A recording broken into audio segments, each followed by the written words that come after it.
Hi everyone, welcome back. Well, we're back down at Whiteman Park today working on the Whiteman Collection International Titan D tractor. The particular thing we're looking at today is this is the rear axle. These gears form part of the differential. And if we come down and look at the end of the axle here, there's 3 bolts that go into the end, and these hold an end cap on that's actually all that holds the wheel on. But we've got a broken bolt in here and we need to get that out. It's broken off pretty much flush with the shaft, so we can't grab it with multi-grips or anything. So what we're going to do today is we're going to use the MIG welder to weld onto the end of it, and some people like to weld a washer on first. This gives you a better option of getting your torch in there to weld, and it also protects the metal around the outside of it. And then after that, weld an old nut on. Now the heat we're putting into it, this is well seized in, the heat we're putting into it will help loosen it up, and by welding the nut on, it gives us something to put a spanner onto to help undo it. I'm going to get set up, and we're going to, I'm going to start by just putting, you want to clean this up well, and I've gone over this with the wire brush pretty vigorously. I'm going to start by just putting a little bit of weld on here, and then we'll put the nut on, weld that on. We'll probably get the nut pretty much red hot while we're doing this. That puts a fair amount of heat in, and then hopefully it will just unscrew. We'll wait and see.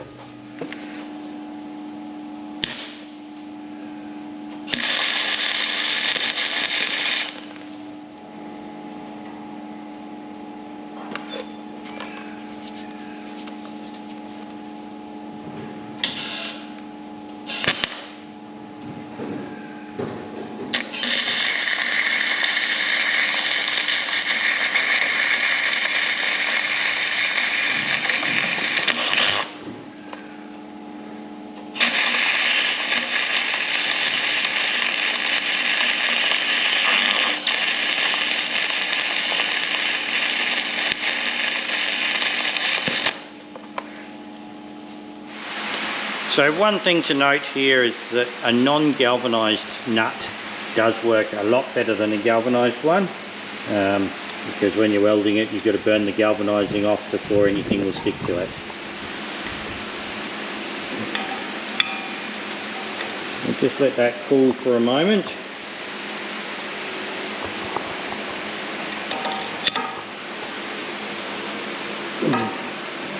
And I don't think this is coming undone. Like most things on this tractor, nothing happens easily. Yeah, we've just broken that one off again. Well, I just wasn't getting the penetration onto the bolt that I needed using the MIG welder. So we've come back to the traditional arc welder. The trouble with this, of course, is that you get a whole stack of slag build up in the nut that you're trying to weld on. But we'll give it a go and see if we can get it to come out like this.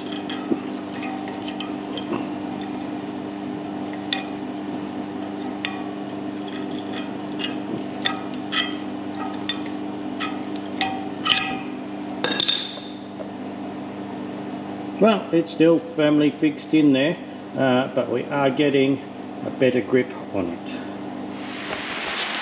So this technique doesn't always work. Of course, the first one I did, it worked brilliantly and just came out easily the first time. This one's obviously a lot more stuck in there and needs a lot more heat to free it up. So we're down the other end of the axle now. The next option when welding it doesn't work is to drill the bolt out and re-tap the threads. Now you need to be very careful doing this because you need to drill it out right in the center to do that. but you also need to try and get you need to try and dig the remains of the bolt out around the beginning, right at the beginning, so that your tap can pick up the original threads and you don't just end up stripping out all of the original threads.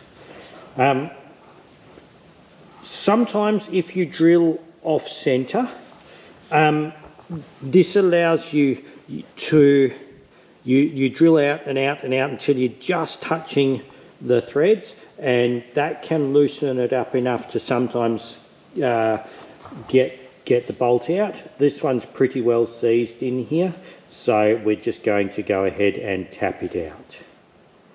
So the first thing we're going to do is centre punch it, and then we're going to start with a reasonably small drill bit and drill it out progressively from there.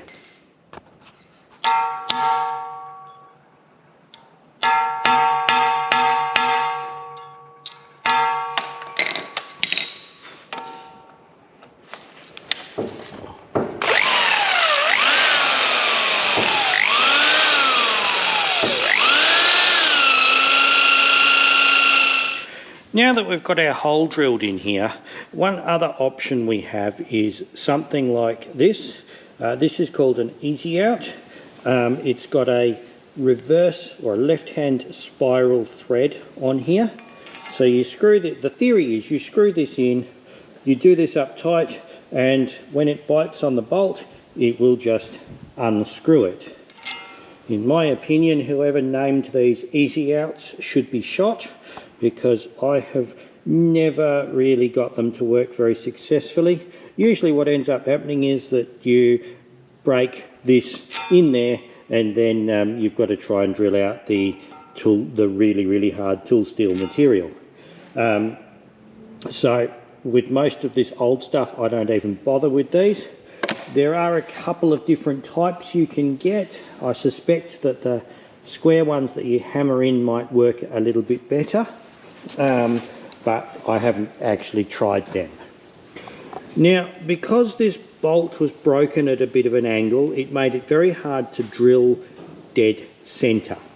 So we're off just a little bit.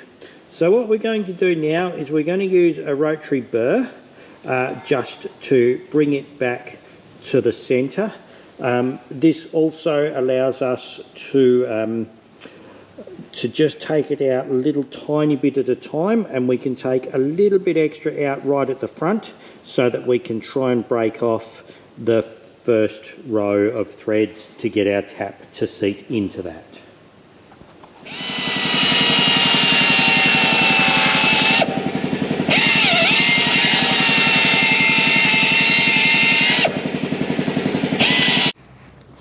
Okay, well, it's pretty hard to see right in the hole, but we've got it bored out with the grinder to where we can just start to see the tops of the ridges of the thread in there, and we've got just a little bit of the first turn chipped out.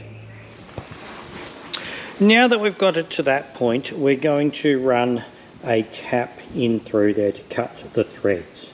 Now, I often like to start with the wrong tap. Now, when I say that, this is the tapered, taps come in sets, and this is the tapered one, and it has a bit ground off at the beginning for starting the thread. This one is the plug, and it's supposed to be the last one you use, and this is for when you're going down and you want to thread to the bottom of a blind hole, and there's almost no taper on it. I find that with this one, if you've got your hole good enough and you've got the first couple of little bits of thread coming out, sometimes it'll just start chipping the threads out in there, the remains of the bolt, and sometimes it will actually bring the remains of the bolt out with it as well. So this is one from the other side.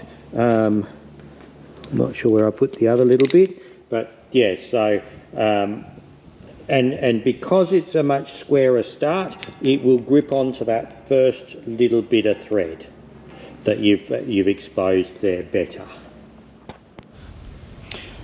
This can be a very slow process and a lot of patience is required.